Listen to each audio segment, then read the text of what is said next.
To avoid any suspicions, Ichikawa quickly tells Kikoru that Kafka and he only smell like kaiju because their job involves disposing of kaiju corpses. Kikoru questions what these lowlifes are doing at the Defense Corps examination. Kafka doesn't respond verbally. Instead, he walks back to his company truck, lifts it with his bare hands, and parks it neatly in an open spot. This display of strength shocks Kikoru, especially since Kafka doesn't have a private suit like hers, which enhances strength. Kikoru then orders her butler to park their car in the spot she had just cleared. She warns Kafka that she will take revenge for the humiliation she just suffered and leaves for the test hall. Meanwhile, Ichikawa is frustrated with Kafka for showing off his kaiju strength. He reminds Kafka that he shouldn't use his powers recklessly. Doing so could lead to him being killed by the Defense Corps, or worse, turned into a lab experiment by the government. Kafka apologizes and promises to be more careful in the future. Despite the rocky start, Kafka and Ichikawa head into the Defense Corps examination center, determined to pass the test at any cost. Kafka, in his human form, struggles to keep up despite his hard work over the past months. He barely completes the stamina test and worries about the upcoming fitness and aptitude tests. Ichikawa advises him to give his all in the fitness test using only his human strength. However, Kafka soon realizes he's grown too weak due to his age. Left behind in the rankings, he places 219 out of 225, while Kikoru places 5th and smugly tells him to learn his place.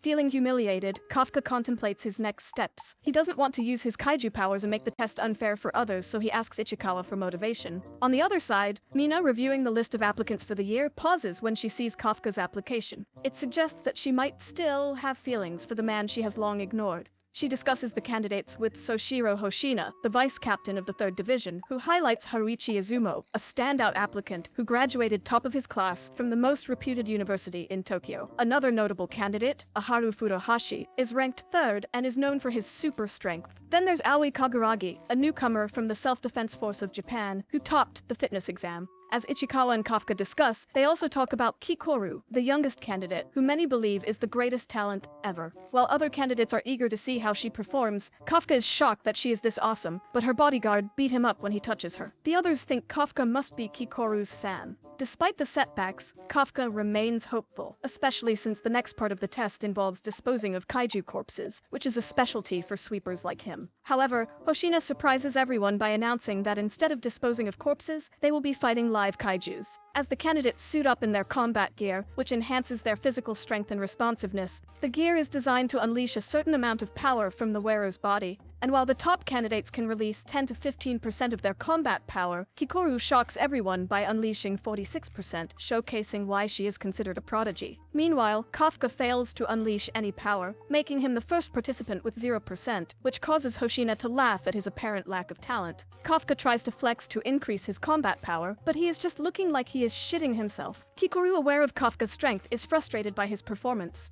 The test moves to the field where the participants face Honju and 36 Yoju, the kaijus that previously attacked the city. They are now test objects for this exam. Drones monitor the participants, and anyone who gets seriously injured and can't continue will be shielded and removed from the test, meaning they fail the test. Kafka, under pressure and feeling outmatched, must find a way to compete without revealing his true kaiju abilities. All the participants are ready to start the test. Kikoru quickly shows off her skills by climbing walls and defeating 2 Yoju within seconds.